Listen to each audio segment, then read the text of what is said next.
चलिए सबसे पहले रिजल्ट से स्टार्ट करेंगे, रिजल्ट से चर्चा करना स्टार्ट करेंगे।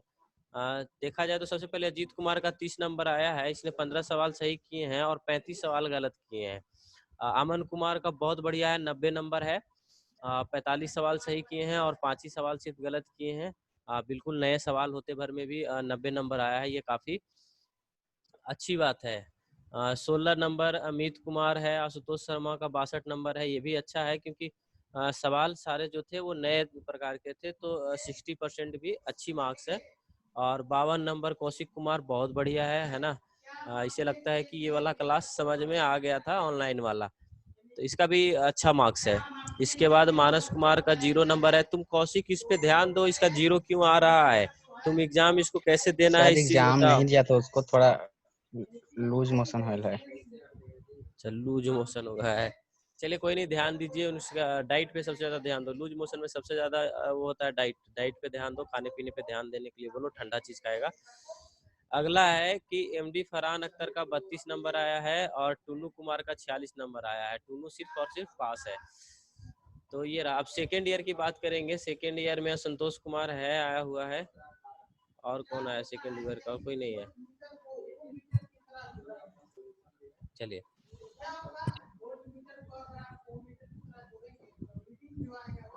सेकेंड ईयर में अंकित कुमार 30 नंबर, अंकुश 26 नंबर, 30 नंबर, दीपक, हिमांशु 20 नंबर। हिमांशु ने 16 सवाल ही अटेम्प्ट किए हैं। और Manish Kumar 36 number, Dilshad 36 number, MD Javed 2 number और एमडी नदीम अख्तर 4 नंबर। संतोष मालाकार 44 नंबर, एक लौता लड़का है जो सेकेंड ईयर में पास है। और योगेंद्र कुमार 26 नंबर। सवाल नए थे आज, लेकिन फेल वही लोग किए हैं जो सर जिन्होंने ये ये माहौल से लग रहा है कि सेकंड ईयर से तो अच्छा फर्स्ट ईयर है सर, दोनों का तो, सेम सवाल में भी। तो second year fail, first year में फेल भी हुआ था अच्छा नंबर से, लेकिन सब फेल हुआ है। बिल्कुल, तो कारण है उसका, क्योंकि ये जो चैप्टर है ना वो पार्टिकुलर आप लोगों को पढ़ाया गया है। इन्होंने जो है सेकेंड ईयर वाले बच्चों ने वो हमसे ये चैप्टर नहीं पढ़े हैं। ये चैप्टर इनको शायद कोई और पढ़ाए होंगे, फर्स्ट ईयर में पढ़ाए होंगे। इनके फर्स्ट ईयर के टाइम तो हम थे नहीं, तो उस टाइम शायद इन्होंने ध्यान नहीं रखा होगा, नोट्स नहीं बनाया होगा या पढ़ाई नहीं की होगी ठीक से, इस वजह से सेकेंड ईयर का थोड़ा सा दिक्कत है। चलिए वो ठीक है। आज हम लोग चर्चा करेंगे कौशिक का 52 नंबर है और टुन्नू का 46 नंबर है। और एक आशुतोष आया है, उसका 62 नंबर है। और एक अमन आया है, अमन का 90 नंबर है। तो हम खोल लेंगे आज और कौशिक का ही कर लेते हैं। सभी लोग ध्यान देंगे, आज के सेशन में कोई भी लड़का जो है वो खुद को अलग नहीं करेगा क्लास से। मीन्स कि ये नहीं कि अभी क्लास चल रहा है हम ज्वाइन किए हुए हैं जाके पानी पी लेते हैं, ऐसा कर लेते हैं, कतई नहीं करेगा। पूरा डेडिकेशन दे दो मुझे। अभी 30 मिनट क्लास अभी जो आगे है, पूरा 30 मिनट मुझे दे दो। बिलीव करो 30 मिनट में लिमिट फिट टॉलरेंस से आगे जितने भी सवाल आएंगे उसमें से तुम 95% सवाल सही करके आओगे, अगर तुम ध्यान से ये लेक्चर देखोगे तो कोई भी इधर उधर नहीं जाएगा। सभी लोग ध्यान से देखेंगे, एक एक सवाल पे हम लोग चर्चा करेंगे। सबसे पहले बात करेंगे फोर्स फीट की। फोर्स फीट में हमने आपको एक चीज बताया था, फीट हमने आपको 3 प्रकार के बताए थे, क्लियरेंस फीट, ट्रांजिशन फीट और interference feet. Clearance feet, transition feet और इंटरफेरेंस फीट तीनों का प्रकार बताए थे, क्या क्या होता है, और बहुत तरह के एग्जाम्पल देके बताए थे। अब बात करेंगे फोर्स फीट। फोर्स फीट जो है वो किस में आता है, तो फोर्स फीट को हम लोग इंटरफेरेंस में रखते हैं। इंटरफेरेंस में क्या होता था, क्लियरेंस में होल बड़ा होता था शाफ्ट से, है ना। होल के डायमीटर से शाफ्ट शाफ्ट के डायमीटर से होल का डायमीटर ज्यादा होता था। मीन्स होल जो होता था वो शाफ्ट से बड़ा होता था और इजीली फिट हो जाता था, है ना, वो क्लियरेंस में होता था। इंटरफेरेंस में क्या होता था, इंटरफेरेंस में जो होता था वो शाफ्ट का जो डायमीटर जो होता था वो आपका होल के डायमीटर से अधिक होता था। मीन्स कि उसको जबरदस्ती फिट करना पड़ता था, हैमरिंग करके, फोर्स लगा के। तो इंटरफेरेंस फीट में हमारा आता है फोर्स फीट। अब फोर्स फीट किसमें, कौन सा फोर्स फीट को एग्जाम्पल यहाँ से पूछा है आपका कि फोर्स फीट का एग्जाम्पल आप सीधा सीधा बताइए, ये सवाल था आपका।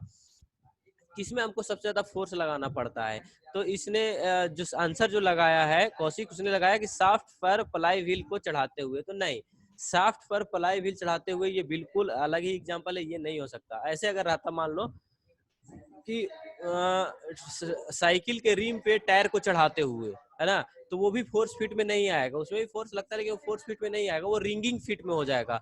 रिंगिंग फीट का कहने का मतलब क्या, जिसको हम लोग ऐसे घसका घसका के एक करके ऐसे करके चढ़ाते हैं, उसको हम लोग रिंगिंग फीट में बोलते हैं।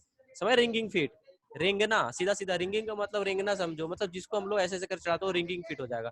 फोर्स फीट क्या हो जाएगा, जिसमें हम लोग धीरे धीरे से ठोक ठोक के करते हैं।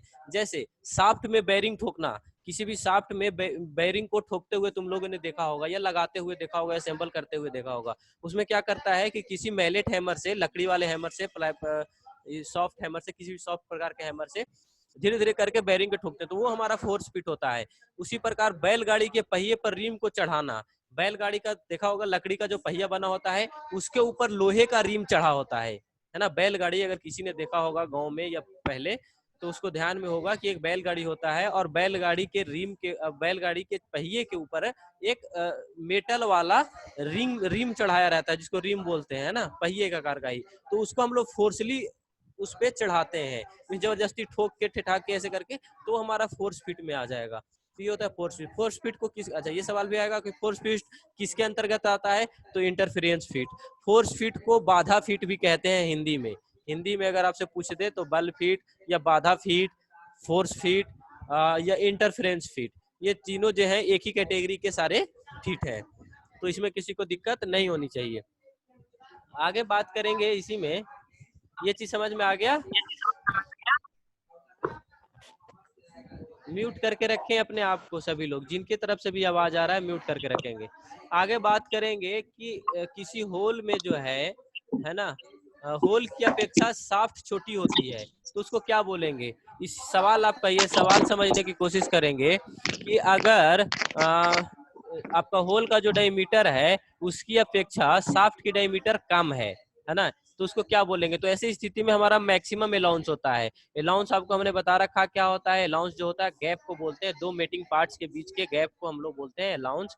मतलब जितना फिटिंग करने में जो उसके बीच में अलाउ भी जो मिल रहा है, अलाउंस का मतलब अलाउ कर रहा है कि इतना जगह है तुम्हारे पास, तुम इसमें आ सकते हो, है ना, तो उसको बोलते हैं अलाउंस। तो अलाउंस में मतलब कि जब होल का डायमीटर ज्यादा होगा और शाफ्ट का डायमीटर कम होगा, तो ऐसे स्थिति में क्या होगा कि शाफ्ट जो है वो इजीली फिट हो जाएगा, तो उसको बोलेंगे हम मैक्सिमम अलाउंस। अगर होल का जो डायमीटर होगा वो कम होगा और शाफ्ट का डायमीटर ज्यादा होगा, तो उसको बोलेंगे नेगेटिव अलाउंस या मिनिमम अलाउंस भी बोल सकते हैं। मैक्सिमम अलाउंस, मिनिमम अलाउंस क्या होगा।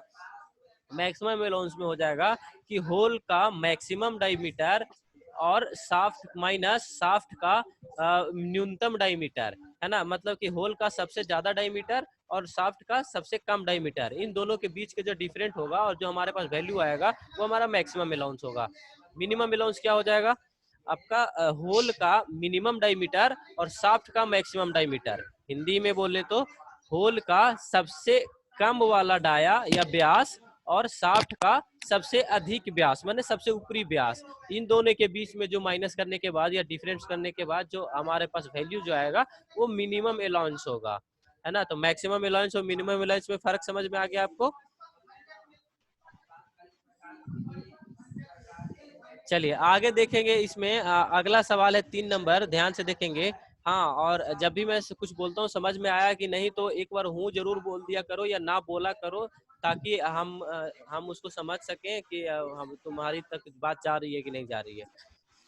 जी सर। तीसरा सवाल है हमारा कि 50 दिया हुआ है हमारा, है ना, उसमें दिया हुआ है प्लस माइनस 0.05 mm का मूल मान क्या है। मूल मान कहने का मतलब एक्चुअल साइज, और प्लस माइनस जो 0.05 जो दिया हुआ है ना, वो मैक्सिमम लिमिट और मिनिमम लिमिट दिया हुआ है, या फिर इसको बोल सकते हैं टॉलरेंस। जब 50.5 mm में से 49.5 mm को जब माइनस करेंगे, इसका मैक्सिमम लिमिट हो जाएगा 50.5, 50.5 हो जाएगा, और मिनिमम हो जाएगा 49.5। तो इसके बीच में जो डिफरेंट आएगा उसको बोलेंगे हम लोग टॉलरेंस। टॉलरेंस का आपको पता है, हमने फॉर्मूला क्या बताया है, upper limit minus lower limit equal to tolerance, तो टॉलरेंस हो जाएगा।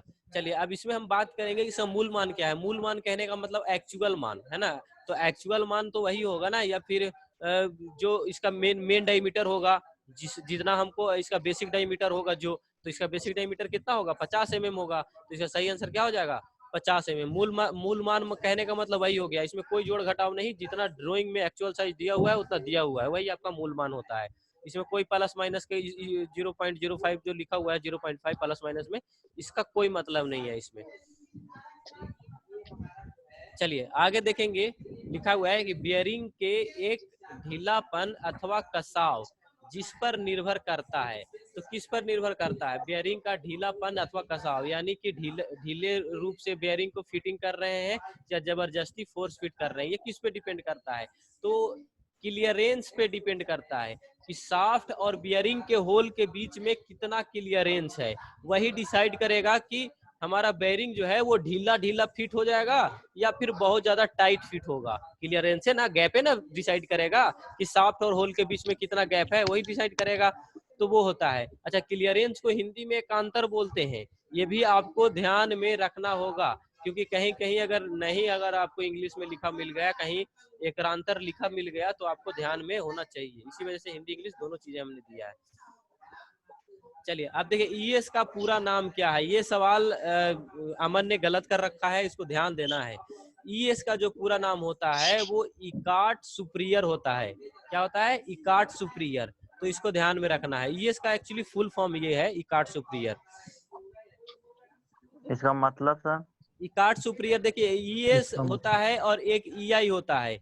इन दोनों चीजों को ना हम लोग होल बेसिस और शाफ्ट बेसिस में अलग अलग चीजों में इस्तेमाल करते हैं। तो ईएस का जो इस्तेमाल करते हैं वो जहां पे भी ईएस लिखा रह गया मतलब शाफ्ट में इस्तेमाल करेंगे, और ईआई लिखा रह गया तो होल में इस्तेमाल करेंगे। आगे इसके बारे में और बहुत सारे सवाल दिए हुए हैं, और आगे चर्चा करेंगे, तो ये ईआई, ईएस और ये सारा चीज आपका क्लियर हो जाएगा। जब मैंने ये लिमिट फिट टॉलरेंस पढ़ाया था तो इस चीज के बारे में हमने आपको बताया था। कैपिटल लेटर से होल को डिनोट करते हैं, स्मॉल लेटर से शाफ्ट को डिनोट करते हैं, ये सारा चीज हमने आपको बताया था। चलिए, ये सवाल सही लगा रखा है, इंटरचेंजेबिलिटी अपनाने से क्या हानि उठानी पड़ सकती है। तो परस्पर मिलने वाले पार्ट्स बदले जाते हैं। मिलने वाले पार्ट्स कहने का मतलब क्या, जहाँ पे भी दो प्रकार के कटिंग टूल्स आपस में काम कर रहे हैं, या फिर कोई भी, जैसे आपका कोई पार्ट्स है जिसपे आप काम कर रहे हैं टूल्स के द्वारा, तो जहाँ पे टूल्स पास्ट बार बार में एक एक सेकेंड में, जिसके इंटरचेंजेबिलिटी का मतलब क्या, मास प्रोडक्शन। और मास प्रोडक्शन जहाँ होगा वहाँ जल्दी जल्दी टूल्स को काम करना पड़ेगा, और जल्दी जल्दी जहाँ पे काम करेगा वहाँ पे उस टूल्स का टिप जो है वो जल्दी खराब होगा, तो उसको जल्दी चेंज करना पड़ेगा। तो ये आपका नुकसान होता है इंटरचेंजेबिलिटी का। समझ रहे हैं? हाँ, अगला सवाल है आपका 7 नंबर। ये सवाल इम्पोर्टेंट है। इसमें देखना है, आपका पूछ रहा है कि सीमा का अधिकतम सीमा और न्यूनतम सीमा के बीच का अंतर कितना है। तो अधिकतम सीमा यानी मैक्सिमम लिमिट, और न्यूनतम सीमा यानी कि मिनिमम लिमिट। तो इसका मैक्सिमम लिमिट कितना होता है, 50 प्लस माइनस 0.8 दिया हुआ है। प्लस माइनस 0.8 जो है आपका लिमिट है ना। प्लस माइनस जो 0.8 है वो आपका लिमिट दिया हुआ है कि प्लस माइनस 0.8 इसका लिमिट है। तो इसको क्या प्लस माइनस दोनों में दिया, अगर प्लस में दिया रहता तो सिर्फ उसको 50 में ऐड करते, तो सिर्फ वो आपका मैक्सिमम लिमिट निकलता है ना, मिनिमम लिमिट नहीं निकलता। मिनिमम लिमिट आपका 50 का 50 ही रह जाता। अगर सिर्फ माइनस में दिया रहता माइनस 0.8, तो आपका 50 में से 0.8 को माइनस करते वो आपका मिनिमम लिमिट निकलता, और इसका हायर लिमिट 50 ही रह जाता। लेकिन यहाँ पे प्लस माइनस दोनों में दिया हुआ है, तो 50 में 0.8 को जोड़ेंगे भी और 50 में 0.8 को घटाएंगे भी। 50 में 0.8 को जोड़ेंगे तो हमारा कितना आ जाएगा, 50 में 0.8 को जोड़ेंगे तो 50.8 आ जाएगा, और 50 में जब 0.8 को माइनस करेंगे तो हमारा कितना आ जाएगा, 49.2 आ जाएगा, है ना। तो 49.2 आ जाएगा, और जब इन दोनों को 50.8 और 49.8 को जब माइनस करेंगे तो जो हमारा वैल्यू जो आएगा वो अधिकतम सीमा यानी कि अपर लिमिट और मिनिमम लिमिट, या मैक्सिमम लिमिट या मिनिमम लिमिट, इन दोनों के बीच में डिफरेंस आएगा। और इसी डिफरेंस को हम लोग क्या बोलते हैं, टोटल लिमिट, है ना। टोटल लिमिट या फिर टोलरेंस, टोटल टोलरेंस, है ना। तो वो हमारा आंसर आ जाएगा क्या, 1.6। इतना भी नहीं आपको करना है। तो अगर इस प्रकार की दिया हुआ है, एक साधारण सा बात है, दुगुना कर देना। हाँ, कुछ नहीं करना है। अगर प्लस माइनस दोनों में दिया हुआ है तो 0.8 को 2 से मल्टीप्लाई कर दीजिए, 0.8 को 0.8 से जोड़ दीजिए, जो आपका वैल्यू आएगा वही आपका आंसर हो जाएगा। लेकिन देखना ये है कि यहाँ पे ये वाला पूछा होना चाहिए कि मैक्सिमम लिमिट और मिनिमम लिमिट के बीच में अंतर क्या है। अगर यहाँ पे पूछ दिया जाए था सिर्फ आपसे कि सिर्फ मैक्सिमम लिमिट कितना है ये बताओ, तो आंसर अलग हो जाता आपका, है ना। सिर्फ पूछ देता कि मिनिमम लिमिट क्या होगा बताओ, तो आंसर अलग हो जाता। तो इस चीज का ध्यान रखना है सवाल में क्या पूछा हुआ है। ये सवाल गलत लगा, ये सवाल सही लगाया है। देखिए इसमें लिखा हुआ है इंडियन स्टैंडर्ड के अनुसार होल की उच्चतम विचलन को निम्न से संकेत द्वारा दर्शाया जाता है। होल के उच्चतम विचलन को बोल रहा है, मैक्सिमम को, तो इसका जो सही आंसर जो हो जाएगा वो ईएस हो जाएगा, है ना। तो इसका सही आंसर सिर्फ ईएस होगा। इसमें ईएस और स्मॉल ईएस भी हो गया है। तो स्मॉल ईएस जो होता है वो शाफ्ट के लिए होता है और कैपिटल ई और स्मॉल एस जो होगा वो होल के लिए होगा। तो इसने सही लगाया है। एक ही वाले में लगता है 2 ऑप्शन लिखा गया था, लेकिन आपका आंसर सही है ना। सिर्फ ईएस ही होगा, कैपिटल ई और एस। कैपिटल ई और कैपिटल एस था। हाँ बिल्कुल। होल के लिए एक चीज सब ध्यान रखो, क्या मतलब होता है, अगर आपको ध्यान में नहीं भी है तो सिर्फ एक चीज याद रखो, जहां होल के लिए पूछे वहां कैपिटल लेटर आएगा और जहां शाफ्ट के लिए पूछे वहां स्मॉल लेटर आएगा। समझ रहे हैं? तो इस चीज ये वाला कॉन्सेप्ट को दिमाग में रखेंगे तो आपका सवाल 90% चांस है कि आप सही करके आएंगे। अगला सवाल भी सही किया है इसने। इसमें क्या है, देखो ये सवाल देखो, इसमें लिखा है कि एक जॉब का साइज है 24, इसमें -0.2 दिया है, इसमें निम्न तथ्य प्रकट होते हैं। इसका क्या मतलब है? ये 0.02 का सिर्फ पूछ रहा है। तो 0.2 जो दिया हुआ है वो प्लस माइनस में नहीं है, सिर्फ माइनस में है। दिख रहा है आपको? जब सिर्फ माइनस में दिया हुआ है बाबू, तो इसको हम लोग क्या बताया था, सिर्फ माइनस को हम लोग न्यूनतम विचलन बोल सकते हैं, है ना। तो ये जो 0.2 है वो क्या है, न्यूनतम विचलन -0.2 mm है। इसका सही आंसर ये है। बहुत बढ़िया लगाया है। चलिए अगला सवाल जो इसने गलत लगाया है इसको ध्यान से देखेंगे। एक ड्राइंग है, ड्राइंग में 35 + - 0.002 mm दर्शाया गया। इसकी टॉलरेंस क्या है? तो टॉलरेंस का फॉर्मूला आपको पता है। ये सवाल तुम्हारे से गलत कैसे हो गया जी? है, टॉलरेंस का फॉर्मूला हमने आपको बताया है, upper limit minus lower limit. Upper limit 0.02 को सीधा सीधा क्या करना है, टॉलरेंस पूछ रहा है, दोनों को जोड़ दो, जो आएगा सो तुम्हारा आंसर हो जाएगा। मतलब 0.02 को 0.02 से जोड़ देगा तब भी आंसर आ जाएगा। या फिर 35.002, फिर 35 में से 0.02 को माइनस कर देंगे तो जितना आएगा 34.098 आएगा। जब उसको सब माइनस करेंगे तो 0.04 आएगा। ये सवाल गलत नहीं होना चाहिए था, ये बहुत गलत बात है। तो इसका जो टॉलरेंस का हमने आपको फॉर्मूला बता रखा है, upper limit minus lower limit. कुछ नहीं करना है, जितना आपका लिमिट दिया हुआ है उसके बेसिक साइज में जोड़ देना है और उसके बेसिक साइज में घटा देना है, दोनों को माइनस कर देना है, इसके बाद आ जाएगा। उससे भी नहीं करना है तो जितना आपका प्लस माइनस में दिया हुआ है विचलन, उसको आप क्या करिए, आपस में जोड़ दीजिए 2 बार, है ना। या 2 से मल्टीप्लाई कर दीजिए, आपका आंसर आ जाएगा। चलिए अगला सवाल है कि एक ड्राइंग में दर्शाया गया है कि 25 + - 0.02 mm है, तो इसकी टॉलरेंस क्या होगी? सेम सवाल है, सेम आंसर है। इसका भी आंसर गलत लगा दिया है ना। उसी प्रकार का सवाल है ना, बिल्कुल सेम सवाल है, इसमें भी टॉलरेंस पूछ रहा है, बस वैल्यू अलग है। अगला है कि एक ड्राइंग में दर्शाई गई है 25H7, इसकी लोअर लिमिट क्या है? सीधा सीधा 25H7 का जो वैल्यू जो होता है, H7 सिर्फ यहाँ पे देखना है ना। तो किसी ड्राइंग में H7 जो लेते हैं हम लोग होल के लिए लेते हैं, है ना। और जी स्मॉल जी जो लेंगे वो शाफ्ट के लिए लेंगे। G7 लिखल रहेगा, G6 लिखल रहेगा, तो सबका अलग अलग वैल्यू होता है। एक टेबल दिया हुआ है आपके बुक में, लिमिट फिर टॉलरेंस, जब चैप्टर खोलेंगे आप तो उसमें एक टेबल दिया हुआ है, उसमें सारे एज का वैल्यू दिया हुआ है, H7 का, H6 का, H8 का, सबका वैल्यू दिया हुआ है, G7 का, G6 का, सबका वैल्यू। तो H7 का जो वैल्यू होता है वो हमेशा पॉजिटिव में लेते हैं, प्लस 0.02, है ना। तो वो होता है। लेकिन इसमें क्या पूछ रहा है आपसे कि इसकी लोअर लिमिट क्या है? तो लोअर लिमिट जितनी है उतनी ही रह जाएगी, क्योंकि इसका जो वैल्यू जो होता है प्लस में सिर्फ होता है, यानी कि 0.02 होता है ना। तो 0.02 तो पॉजिटिव है, तो उसकी हम लोग लोअर लिमिट कैसे बता सकते हैं? लोअर लिमिट उतना ही रहेगा। अपर लिमिट पूछता तो 25.02 हो जाता। बात समझ रहे हैं हमारा? समझ में आ रहा है कौशिक?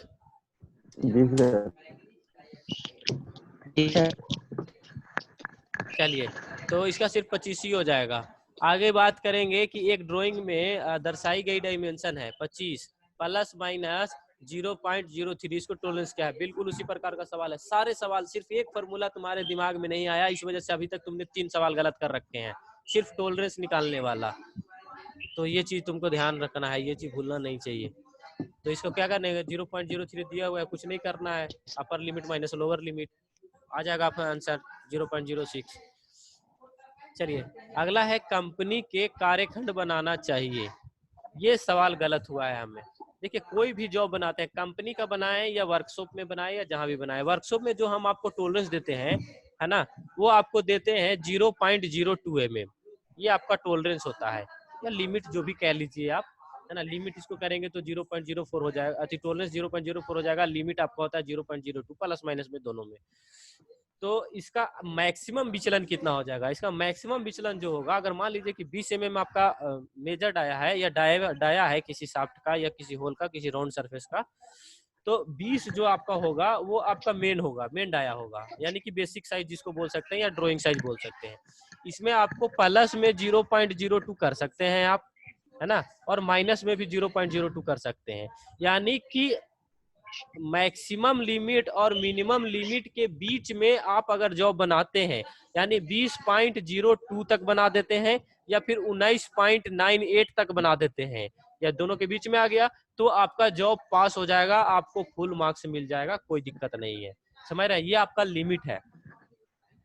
तो उसी को तब किसी भी कंपनी में बनाए या वर्कशॉप में बनाए, तो हमारा जो कंपनी में जो बनाया जाता है या कोई भी जॉब जो बनाया जाता है, वो उच्च सीमा और निम्न सीमा के बीच में बनाया जाता है ना। तो उसको बोलते हैं हम लोग अपना जॉब जो प्रिपेयर करते हैं उसको, फिर वो हमारा निकल के आता है एक्चुअल से, जो ऑपरेटर के द्वारा बनाया जाता है सीमा के अंदर।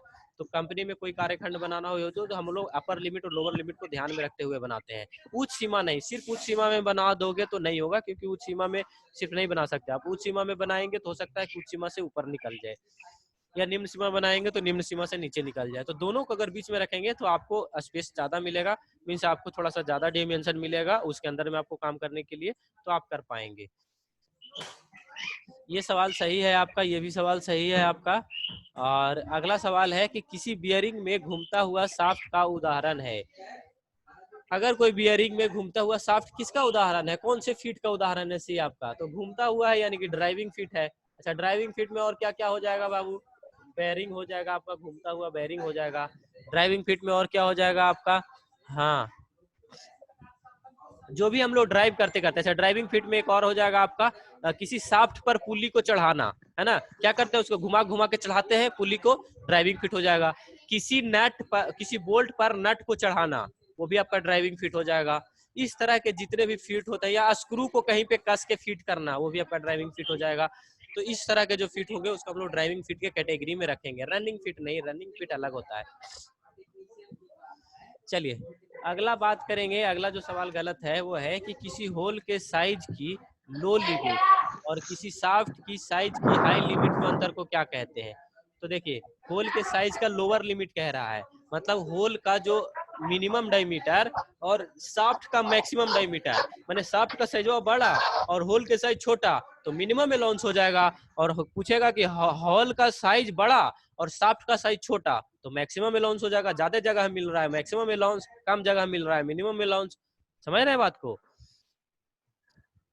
तो इस सवाल में कोई दिक्कत नहीं है, ये सवाल आपको समझ में आया होगा। ये सवाल सही किया है आपने, अधिकतम अलाउंस वाला सही किया। देखिए इसमें सवाल दिया है कि किसी होल का हाई लिमिट यानी कि ज्यादा जगह, होल का मैक्सिमम डायमीटर और शाफ्ट का मिनिमम डायमीटर यानी कम डाया, तो इन दोनों के बीच के अंतर को क्या बोलेंगे, अधिकतम अलाउंस बोलेंगे, जैसे उसमें मिनिमम अलाउंस था। चलिए किसी अवयव के वास्तविक साइज का मूल साइज को अंतर को कहते हैं विचलन कहते हैं। वास्तविक साइज और मूल साइज के अंतर को, वास्तविक साइज हमने, वास्तविक साइज को अंग्रेजी में बोलते हैं एक्चुअल साइज। एक्चुअल साइज उसे बोलते हैं जो ऑपरेटर के द्वारा बनाया जाता है ना। और मूल साइज यानी कि बेसिक साइज या नॉमिनल साइज बोलते हैं जो हमारा ड्राइंग में दिया हुआ है ना, जो ड्राइंग में गिवन है कि इतना एमएम का आपको डायमीटर का बनाना है, तो वो आपका हो जाता है मूल साइज। तो इन दोनों के जो डिफरेंस के जो बोलते हैं वो विचलन बोलते हैं। कि हमको बनाना था 20 mm में, लेकिन हमसे बन गया 19.8 mm में, यानी कि 0.2 mm हमसे कम हो गया डायमीटर, तो वो हमारा 0.2 जो हो गया हमारा विचलन हो गया, है ना। और अगर 20 से कम बना है तो मिनिमम विचलन हो गया, और 20 से ज्यादा बन जाता मतलब 20.2 तो अधिकतम विचलन हो जाता। समझ रहे हैं आप। तो ये हो जाएगा आपका।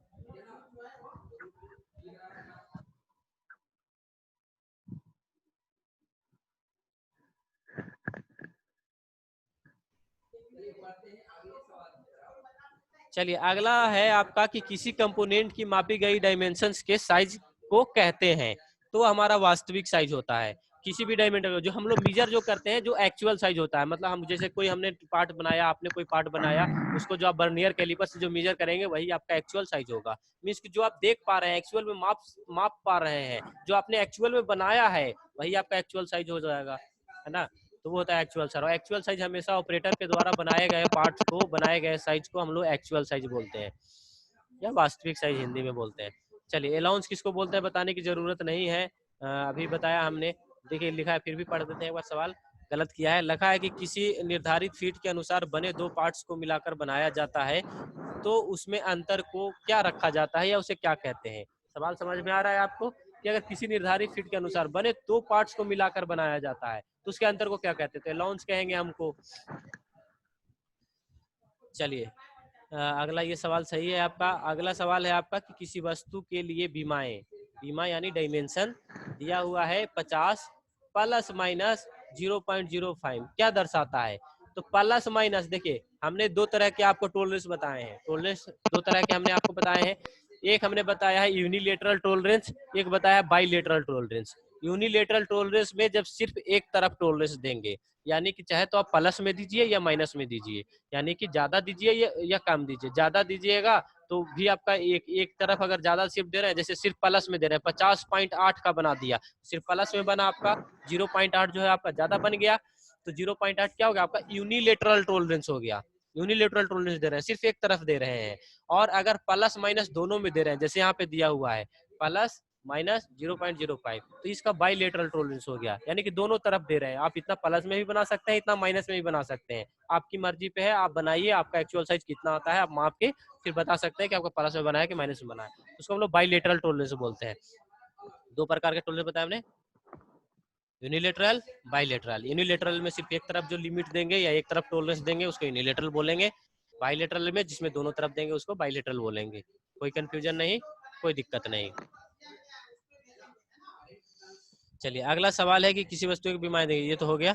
अगला है कि छूट न्यूनतम होती है।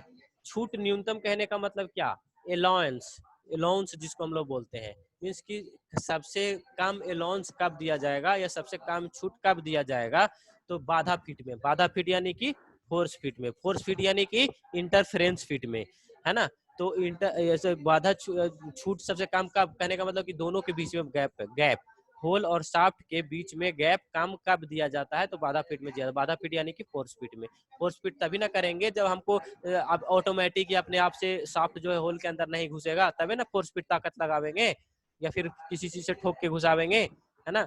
तो वो चीज होता है बाधा फीट में।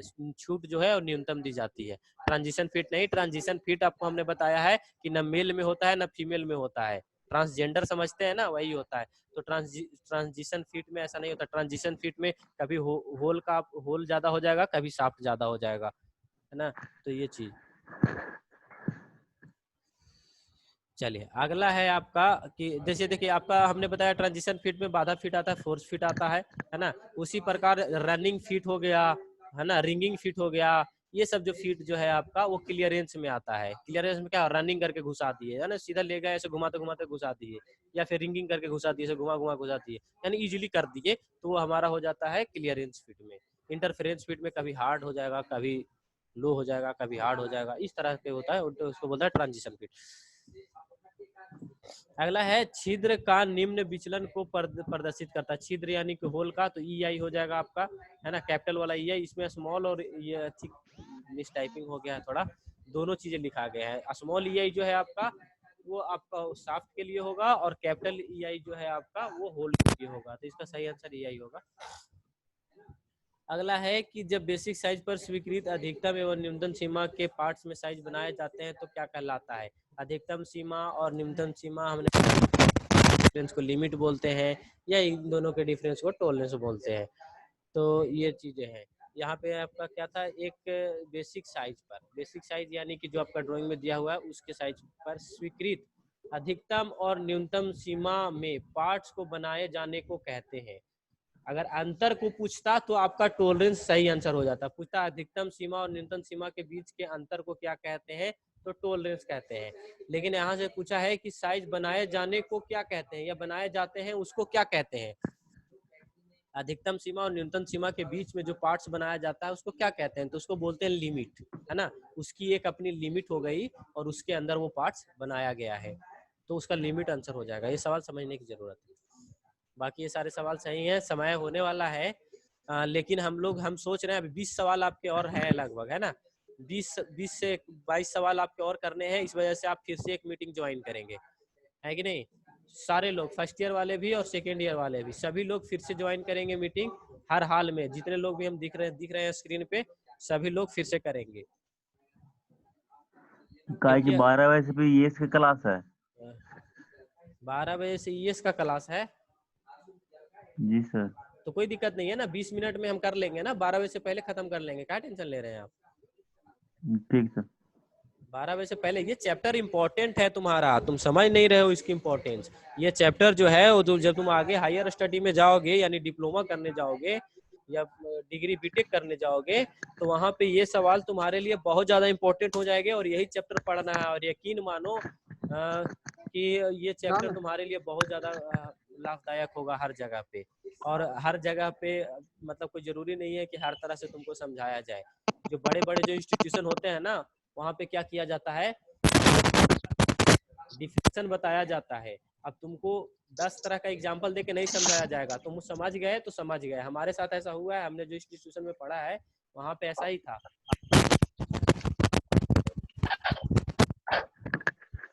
सकते हैं 50 तरह से एग्जाम्पल देके समझाया जाएगा। तो ये चीज है, तो जो चीजें हैं वो समझ लीजिए। यूनिलेटरल सिस्टम में क्या हमने बताया था कि सिर्फ एक साइड पर जब टॉलरेंस दी जाएगी तो यूनिलेटरल सिस्टम होगा। वही सवाल है आपका 28 नंबर, है ना। यूनिलेटरल सिस्टम से रिलेटेड है। और बाइलेटरल सिस्टम क्या हो जाएगा, जब आपका दोनों तरफ दिया जाएगा तो आपका बाइलेटरल हो जाएगा। जब बेसिक साइज में टॉलरेंस जो है एक ही साइड पर दी जाती है तो क्या कहलाता है, यूनिलेटरल टॉलरेंस। जो एक से उसे क्या कहते हैं, दोनों सवाल एक ही है और दोनों का आंसर भी एक ही है। तो आपको ये चीज समझ में, यूनिलेटरल क्या होता है। चलिए अगला सवाल है, इसमें सही लगाया है, ट्रांजिशन फीड। ट्रांजिशन फीड यानी होल बेसिस में एलाउंस होता है। एलाउंस घनात्मक और ऋणात्मक दोनों में होता है। हमने पहले ही आपको बताया है कि ट्रांजिशन फीड में धनात्मक ऋणात्मक कुछ भी हो सकता है। तो इसमें आपका ये दिया हुआ है, इसमें ट्रांजिशन फीड में, है ना। तो ट्रांजिशन फीड में ऐसा होता है। चलिए आगे है कि टॉलरेंस और विचलन का निर्धारण करता है तो शून्य रेखा। मतलब कि आप पता कैसे करेंगे, ये सवाल इंपॉर्टेंट। आप पता कैसे करेंगे कि आपका सवाल जो है, सॉरी, आपका जो साइज जो आ रहा है वो धनात्मक में आ रहा है ऋणात्मक में आ रहा है। तो उसके लिए आपको कोई रिफरेंस होना चाहिए। जैसे आप किसी पार्ट्स की हाइट मापते हैं तो हाइट मापने के लिए कोई उसको रिफरेंस दे रहेगा ना। हाँ, बेसिक साइज दिया रहेगा तो बेसिक साइज कोई ना जीरो रेखा मानेंगे। जीरो रेखा कोई तो होना चाहिए ना, डेड लाइन कोई होना चाहिए ना आपका। जैसे आप सरफेस प्लेट पे, जैसे आपका 48 mm का जॉब आपको बना के देना है, 48 mm ऊंचाई वाला, तो 48 mm ऊंचाई तुमको मापना है। तो उसके लिए ना जॉबा को नीचे रखने के लिए कोई तुम्हारे पास रिफरेंस होना चाहिए ना, जीरो लाइन होना चाहिए ना, जो सरफेस प्लेट का इस्तेमाल करते हो। उसके ऊपर फिर तुम वर्नियर हाइट गेज से उसका हाइट मापते हो, 48 mm पर मार्क करते हो, फिर उसको कटिंग करते हो। उसके लिए रिफरेंस लाइन होना चाहिए ना, जीरो लाइन होना चाहिए ना। तो उसी को बोलते हैं शून्य रेखा।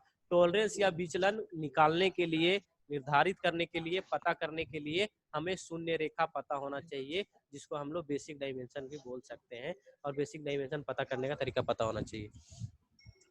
तो ये चीज है।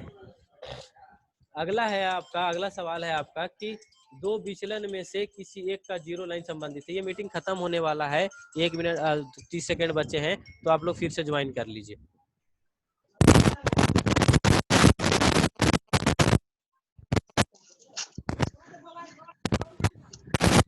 चलिए फिर से ज्वाइन कीजिए। तो अभी क्योंकि 20 सवाल बचे हैं और सारे सवाल ही इंपॉर्टेंट है और 20 मिनट में हो जाएंगे आपके, 20 मिनट है 12 बजने में,